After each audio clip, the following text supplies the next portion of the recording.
Mesa de debates. Oferecimento Unimed. Tem Unimed para todo mundo. Agora, plano Unimed para 2 pessoas. Premium FM, sintonizada no seu bom gosto.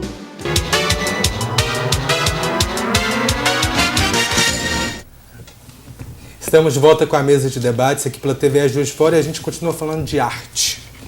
O evento Professor Também Faz Arte começou na semana passada e tem como principal proposta mostrar que é possível unir a arte com a educação. Na edição desse ano estão participando mais de 3.700 alunos e 130 professores. Ao todo serão apresentados 96 trabalhos. Parte desses trabalhos, dessas apresentações, o público já teve acesso, né? Que começou na quinta-feira. Começou quinta-feira. Com a inauguração lá na Praça Céu. Isso. Mas o que ainda que o público pode ter acesso? Então, na quinta-feira nós tivemos a apresentação de trabalhos de professores lá na Praça Céu, a parte cênica. Então, teatro, música, dança, contação de história, audiovisual. E na sexta-feira nós tivemos a abertura da exposição de artes visuais. Então, numa galeria estão os trabalhos de professores, na outra galeria estão trabalhos de alunos. E hoje de manhã nós começamos as apresentações no Teatro Solar, os trabalhos de alunos em música, dança, teatro, contação de história. Essas exposições que estão abertas ao público, qual horário que funciona lá? Todo mundo pode ir? No horário de funcionamento está aberto a todo o público, no horário de funcionamento do CCBM é de 9 às 21 durante a semana. E final de semana também, das né? 10 às 18 no fim de semana, sábados e domingos. Então tem trabalho de professores e alunos. E alunos, sim. Como é que foi essa apresentação dos professores? Que vocês têm uma opção de feras lá, alguns ex-alunos dos quais eu me orgulho muito. E como é que foi? Foi muito interessante. Quando a gente propõe o professor, essa coisa do professor fazer arte, a gente está querendo que esse professor acorde um pouco, porque muitas vezes quando ele vai para a docência, ele abandona esse fazer artístico, né? Sim, a gente tem o Léo Paiva, por exemplo, que é um grande mosaicista, né? E ele parou a obra dele, ele tinha uma exposição por ano, agora ele só dá aula. Mas participa da mostra todo ano. Desde a primeira edição, o Léo está lá com a gente e tudo. Então, essa oportunidade para esses professores, que muitas vezes a docência nos obriga a deixar de lado um pouco esse fazer artístico. Então, com a mostra, a gente provoca esses professores a manterem esse seu fazer artístico, a se reunirem. Então, a gente tem tanto esses trabalhos, como você citou, o Leonardo Paiva, vários professores que desenham, tem que outros, pintam, tem que fotografam, tem uma quantidade enorme. E o pessoal que faz, que canta, que compõe, que às vezes toca na noite, e ali ele tem a oportunidade ou então que está com uma música engavetada. Esse ano a gente teve um professor que falou que ele tinha uma música engavetada lá há 12 anos. E aí ele se encorajou a apresentar para o público, para ele foi uma experiência bacana. Os professores que se reúnem para montar um grupo de teatro, um grupo de contação de história, um grupo de percussão. A gente teve uma apresentação de um grupo de professores que se reuniram com a professora de música da escola para montar um trabalho de percussão. Então, isso está sendo muito enriquecedor. Ieda, eu tenho, desde o meu tempo que fui professor de educação artística, né, uma coisa antiga no Colégio Magista, e eu sempre achava que tem um problema com o pobre do professor de artes. E agora que eles vão retirar a arte, história, geografia, eu não sei o que vai sobrar, é que eu achava que a secretaria ou coisa deveria ter um professor fixo de arte numa escola. A gente tem um grande exemplo, que é o Toninho Dutra, que ficou como diretor, e a maravilha que ele criou dentro da escola. Porque o pobre professor de educação artística, ele, não sei se eu estou falando besteira, porque mudou tanto tempo, né? Ele tinha uma aula numa escola, depois ele pulava para outra escola, aí ele perdia esse vínculo, porque a arte é afeto, né? A porta de entrada é o afeto e a saída é a cidadania. Então, e fica esse pobre desse professor correndo para um lado para o outro para dar uma aula, às vezes de noite, os meninos não estão querendo saber de nada e tudo. E quando ele fica na escola, ele acaba criando um vínculo com coisa. Já se pensou isso, não? Eu sempre falei isso, tudo que é secretário de educação que é mais conhecido, eu vou lá, igual o menino do passarinho, falo, mas a voz que... Eu penso que isso já houve uma transformação nisso. A gente tem conseguido na rede municipal manter esses professores com um vínculo maior, a gente tem conseguido fazer de uma forma que esses professores, mesmo os contratados, que eles voltem para a escola de origem, né? Então, assim, tanto é que a gente tem conseguido fazer essa amostra porque os professores estão ficando mais tempo com os meninos, então consegue consolidar um trabalho. Então ele fica 1, 2, 3 anos e ele vai conseguindo criar um vínculo com os outros professores também, que isso é muito importante, para não ter isso que você disse, esse isolamento do professor, vai numa escola, dá uma aula e vai embora. Então, nós estamos trabalhando há tantos anos na rede municipal para justamente a arte ela ter um lugar, não de um acessório, mas ela ir criando uma importância nessa escola, não ser algo que simplesmente o professor vai dar uma aula e vai embora. Não. Havia muito sofrimento com relação ao professor de artes, porque o professor de teatro era um desespero, porque ele fazia barulho, o outro professor dizia, eu estou dando aula. Eles não notavam que a gente também, né? Então, praticamente, atrapalhava tudo. Então, ficava a arte, as artes plásticas, o cara senta, põe uma folha, desenha, acabou, fica todo mundo quietinho, eu penso sem nada. que hoje, na nossa rede, isso está mudando, justamente por um trabalho, porque essas mostras, elas fazem parte de um contexto maior de um projeto de formação continuada. Então, a mostra acontece em outubro, mas ao longo do ano, nós temos encontros mensais com os professores, que é o grupo de estudos Arte e Cultura. Nós temos encontros mensais com os professores que atuam nas salas de leitura, que é a dinamização da leitura na escola. Então, a gente busca fazer esse link da literatura, da leitura com as outras linguagens, a música, a dança, o teatro e as artes visuais. E a gente faz um trabalho também com os diretores e com os coordenadores pedagógicos, no sentido deles perceberem que essa aula ela é diferente. Então, às vezes, ela se torna uma aula barulhenta, às vezes ela se torna uma aula que suja, vamos dizer assim. Às vezes as coisas, né, cai uma tinta, um papel, enfim, é uma aula que que tem uma outra relação com o tempo e com o espaço na escola. Então, eu penso que, lentamente, a gente está conseguindo mudar esse olhar da arte na educação. Então, e a gente, esse grande número de participantes vem mostrar isso, que isso está sendo levado mais a sério. Ainda não estamos ainda temos alguns equívocos, ainda temos alguns probleminhas. Professores, ainda não é uma maravilha, tudo é uma maravilha. Mas eu penso que nós já avançamos bastante na rede municipal, nesses 13 anos de trabalho, de se olhar a arte diferente. Porque era a função anterior de um professor educador. Sim. Então, ele via, além daquilo, ele fazia uma série de atividades que envolviam os alunos, fora tudo. Eu tenho contato com o pessoal da rede, por causa do projeto que a gente tem muito tempo lá no Fórum da Cultura, mais de quase 30 anos, mas a gente sente que os professores estão mudando muito. Sim. Em termos de, não vou levar menino no teatro, não, eu estou cansado. Tá havendo muito isso, fora as diretoras que, de repente, quando a gente leva, olha, aqui os meninos são muito pobres, não precisa disso, não. E a gente acha que naquele momento eles precisam mais, né? Para melhorar. Sim. Então, essa modificação que você está vendo, você acha quanto tempo a gente vai sair dessa lama? E aí, você complementa a explicação dizendo o seguinte, qual o aproveitamento que você percebe com os alunos?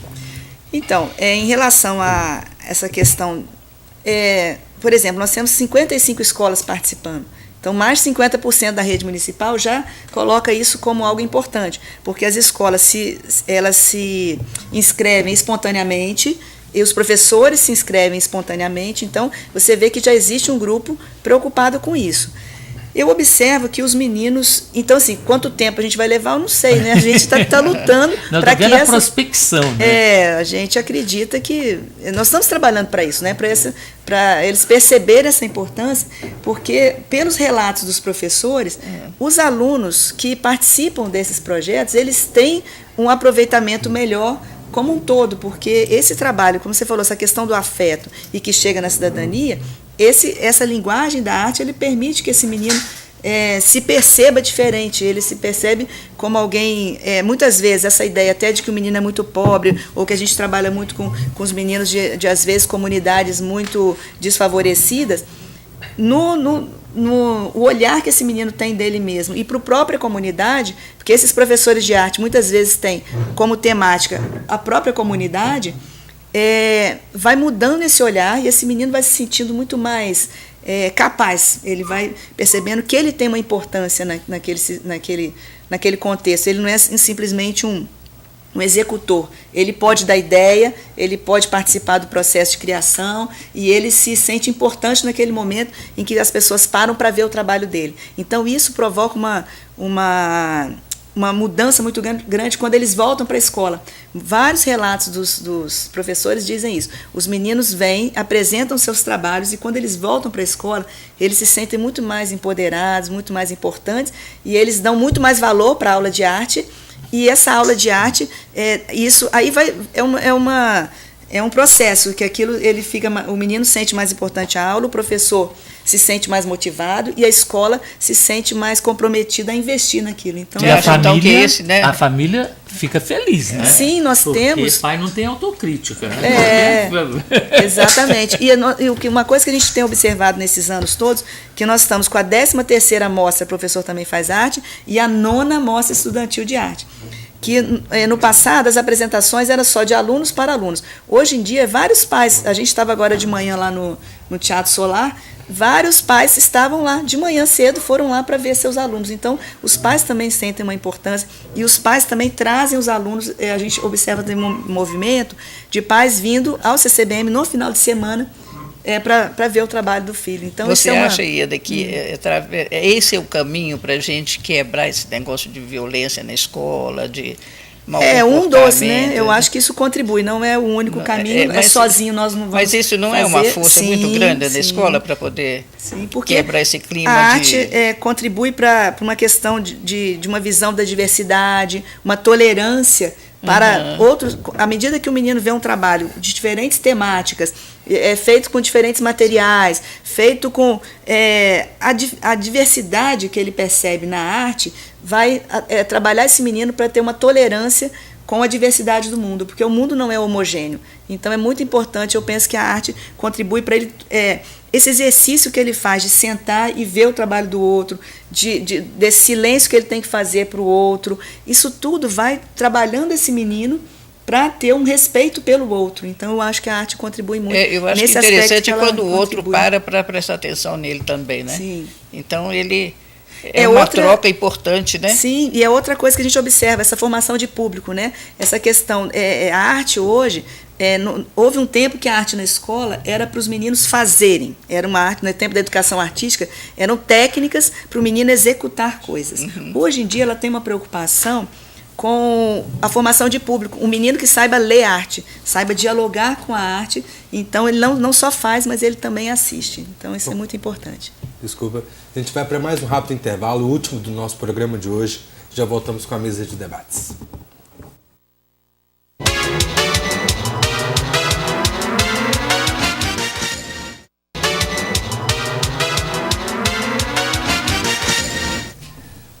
Estamos de volta no último bloco do nosso programa de hoje, infelizmente está acabando.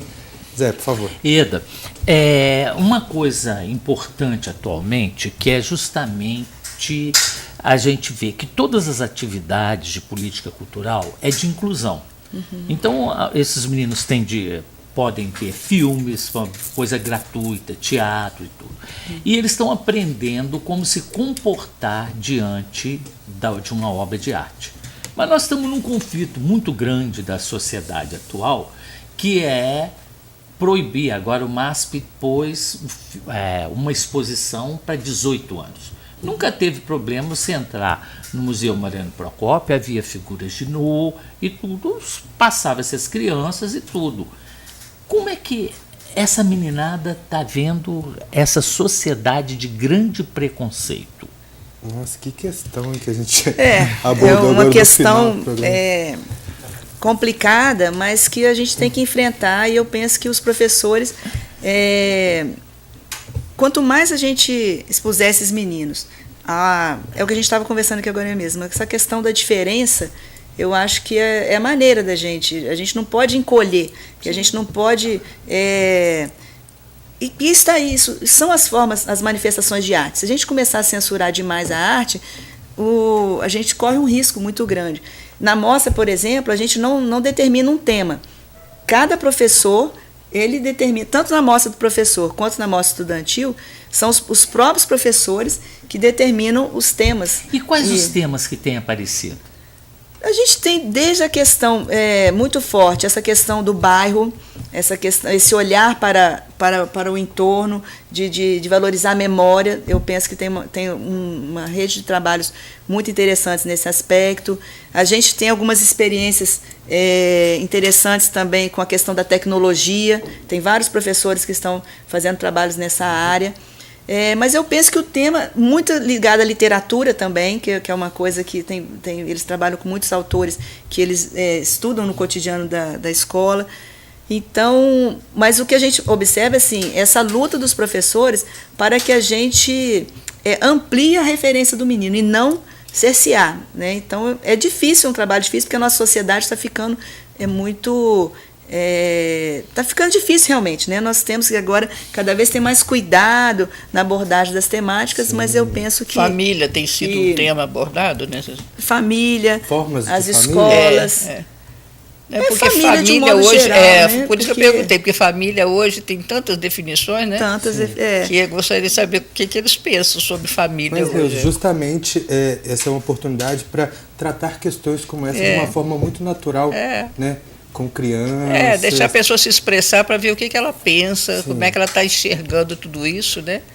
Porque uma coisa é você informá-la, outra coisa é deixar que ela expresse o que ela está enxergando dessa situação toda, né? Porque hoje é muito difícil para a criança, com acesso à internet, ela tem que ver. Eu estava vendo outro dia um livro do Sérgio Brito, ele contando o que acontecia, a maturação dele para a questão do sexo, desses negócios todos. Hoje uma criança de 2, 3, 4 anos já está mexendo no computador com uma rapidez enorme.